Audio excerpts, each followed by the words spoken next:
What's up, guys? I am Mike, and this is 10 of the scariest movies on Prime Video right now. Now, these are not the ones you have to buy or rent. These are ones that if you have Prime, you can watch. They make it so confusing, don't they? Scary is subjective, so these are my thoughts. Maybe you agree, maybe you don't, but it's fun to talk about. Here we go. Starting with a movie called Manhunter. And Manhunter predates Silence of the Lambs and Anthony Hopkins' amazing performance. In this film, it stars that handsome sumbitch from all those CSI shows and father to Mark Wahlberg's ex-girlfriend in the movie Fear as a total and complete badass. The movie is about a serial killer. Brian Cox plays Hannibal Lecter in this, completely different version of him.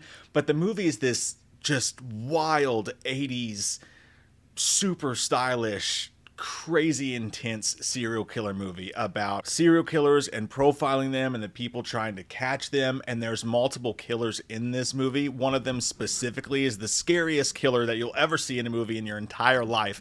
That is played by Tom Noonan, horror de la jour. I made that word up, I think. It's more mystery, crime, and drama, but the horror is there. And when it's there, it's scary. I have no idea why this movie is not more well known than it is.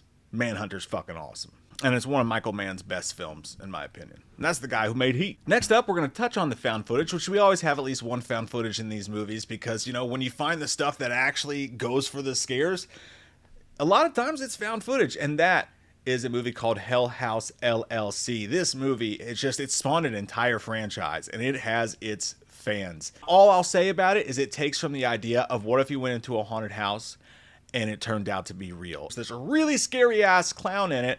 And if you're into found footage and you're scared of clowns and you're scared of that idea of haunted houses, which there's so much more to the idea, but I think it's one of those things you best go into blind. So I won't say too much about it, but House LLC has many, many fans and it has pooped many, many pants. Next up, we're going to touch, I probably shouldn't do that when it comes to this topic. We're going to get in, religious horror has to have its place in here too, and there's a movie called Saint Maud. And this one's for those of you, I know there's some of you out there who love your elevated horror, you like your fancy sauce, and that's going to be Saint Maud for you. The movie's a slow burn for sure. I mean, it's short, but it's a slow burn religious film that jumps up and bites your ass at times. It'll finally get you by the end of it. Again, some of these movies won't scare people, but there's a particular type of person that Saint Maud will settle inside of your soul and never ever let you go. I mean, it's a little fucked up. And this will also fall under the category of extremely awkward horror at times because she goes out there in them streets and she does some wild shit. Next up, a movie specific to, and I like to dip and touch into a lot of the different sub-horrors for genres when we do these movies. Some people won't find this movie scary, but I think everybody will find it entertaining, and that's a movie called Wrong Turn. Many of you have seen it. It spawned an entire franchise, but many of you maybe have not. And if the idea of being chased by mutant cannibals in the woods in the middle of nowhere freaks you out, this movie could be for you. And the sequels range from absolutely atrociously dumb to pretty funny and splatterhousey and a good time. So it kind of goes all over the place. But the original, in my opinion, is one of the best. And it just putting yourself in that position, you know, of having these literal mutant cannibal freaks straight up inbred hillbilly Mountain Dew fucktown wanting to eat your ass and literally eat it. I mean, no, I'm not talking about the dude who drives like, you know, a beat up Toyota Camry who has "I eat ass" on the back of his bumper sticker that everyone laughs at around town. I'm talking about he wants to eat your asshole. That kind of eating. Why did I have to get so specific? You knew what I meant when I said it already. Anyways, yeah, it's about that. Next up, we're going to go classic. We're going to go Black Christmas. Now, again, Black Christmas, it's one of the very first slashers. It's before Halloween happened. The scary thing about this film comes from the phone calls. There's some good kills in it and whatnot. It's a classic horror film. The phone calls are so obscene, where this killer calls this sorority house of girls, and it's just prank calling them. You can't even call it a prank call at this point because he really wants to do these things. His name is Billy, and he just makes all these nasty noises, and you have to just listen to a snippet for yourself to understand. Hey, baby. Baby, all right, mommy. I'm like a tuning fork, baby.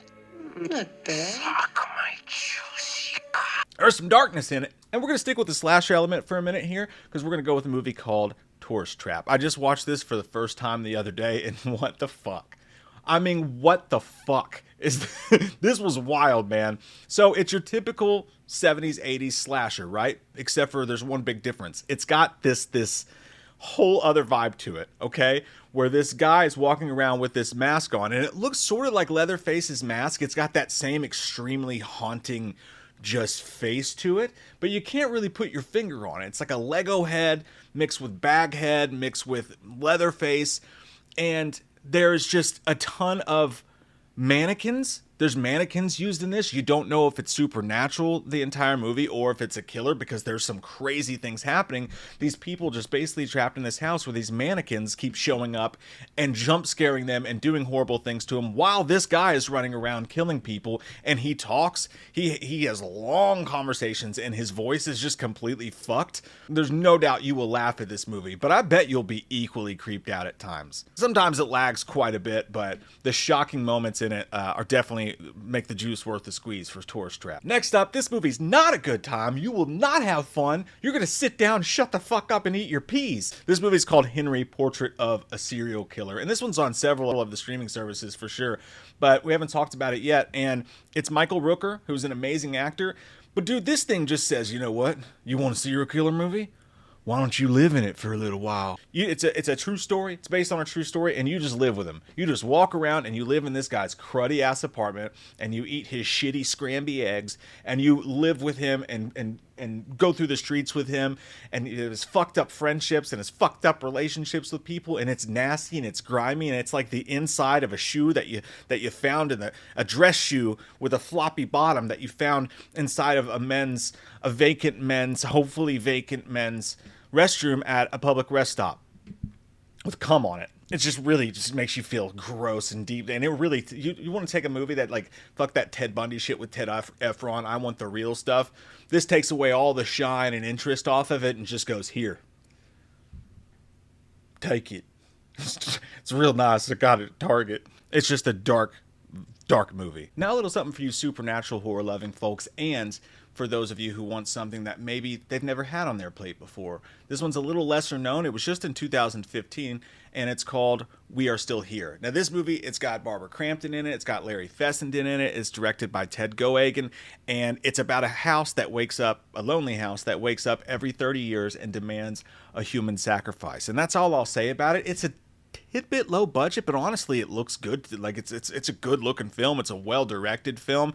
It's got great acting in it, and it's got multiple surprises in it. There's an ending in this that just had me like, what in the fuck is happening right now? There's some great visuals, some really spooky stuff, and I'll leave it at that. Again, I don't want to give anything away for those of you who want to go in dry.